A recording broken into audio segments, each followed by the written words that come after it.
Arthur Lira conseguiu.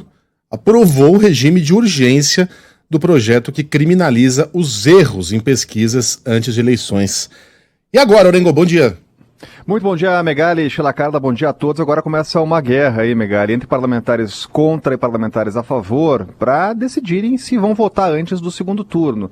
A ideia, obviamente, de quem defende a matéria é votar, já dar um recado e encaminhar isso para o Senado antes da votação, antes de encerrada a eleição. A gente viu ontem que, olha, há votos para isso. Quando se tem lá uma vantagem significativa de quase 40, 50 votos a favor de um regime de urgência, já dá o indicativo de que parlamentares podem realmente aprovar. Agora, obviamente, Megali, tem aí negociações, né? E tem um bode na sala, a história da criminalização, principalmente. A história de você dar uma pena lá de reclusão de 4 a 10 anos para quem errar pesquisa fora da margem de erro 15 dias antes da eleição. Que é algo extremo e justamente por isso o próprio relator da matéria já está dizendo que isso vai sair do texto. Então teve ali um bode na sala para negociar, olha, não é bem assim, vamos mexer no texto, vamos botar um texto aí mais palatável, né, que tenha algum tipo de punição, principalmente multa para quem errar indicação de voto de eleitor nesse prazo de 15 dias. Então teremos muita negociação pela frente, mas há uma pressão para votar entre essa semana e a próxima, já para dar um recado antes do segundo turno. Se passar na Câmara, vai parar no Senado, porque vai ter uma longa discussão lá no Senado Federal. Essa discussão toda parte de uma premissa errada. Quando você parte de uma premissa errada, é impossível que você vá ao ponto, que você acerte. E a premissa é que a pesquisa prevê resultados. Não é para isso que serve a pesquisa. A pesquisa não existe para falar, o resultado da eleição vai ser esse, tá? Confia em mim. A pesquisa é retrato, é naquele momento. É como você tirar uma foto das nuvens. 15 minutos depois você vai tirar outra foto, vai estar diferente. As coisas mudam. Então a premissa está errada. É mais ou menos como você tirar uma fotografia, guardar na gaveta e daqui a 3 meses você processar o fotógrafo porque uma das pessoas ali engordou. O meu tio não tá mais desse jeito. Aí você bota o fotógrafo na cadeia.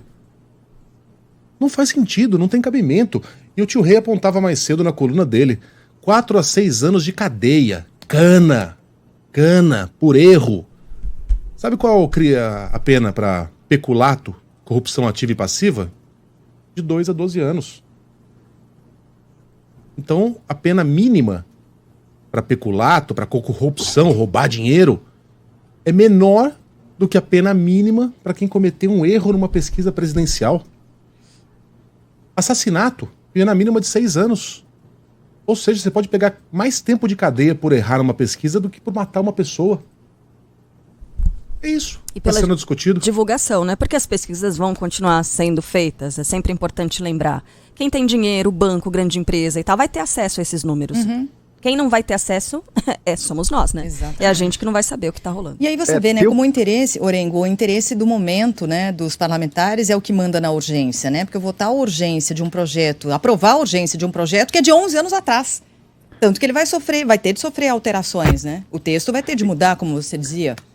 Esse é um ponto importante, Sheila, porque foi colocado lá em discussão um requerimento logo depois, num momento muito parecido em 2014, logo depois de uma eleição, né? Porque também teve movimento naquela oportunidade, apresentaram um requerimento, não votaram, só que isso fica na gaveta da Câmara, e aí puxaram esse texto para realmente votar. Agora, a Carla tocava num ponto importante, tem que lembrar o seguinte, todos os partidos fazem pesquisas, são chamados trackings, né? São trackings diários, né? Isso custa muito caro, mas quem paga é o contribuinte. Então, em nenhum momento, os parlamentares, obviamente, estão tratando dessas pesquisas internas dos partidos que continuarão a ser feitas, mesmo errando ou não.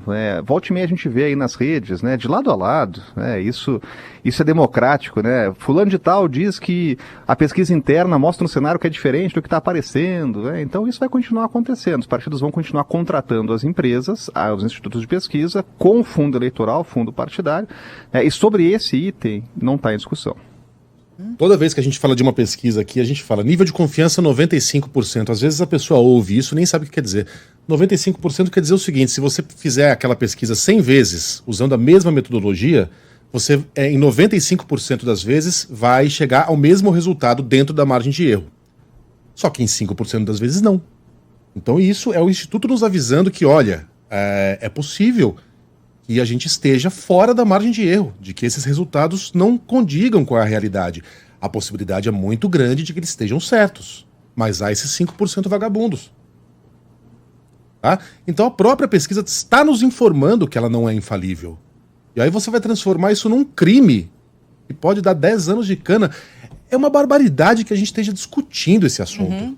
Até porque é tudo pra torcida. Eles sabem que esse negócio não vai adiante. Se for, vai ser barrado no STF, assim tem que ser.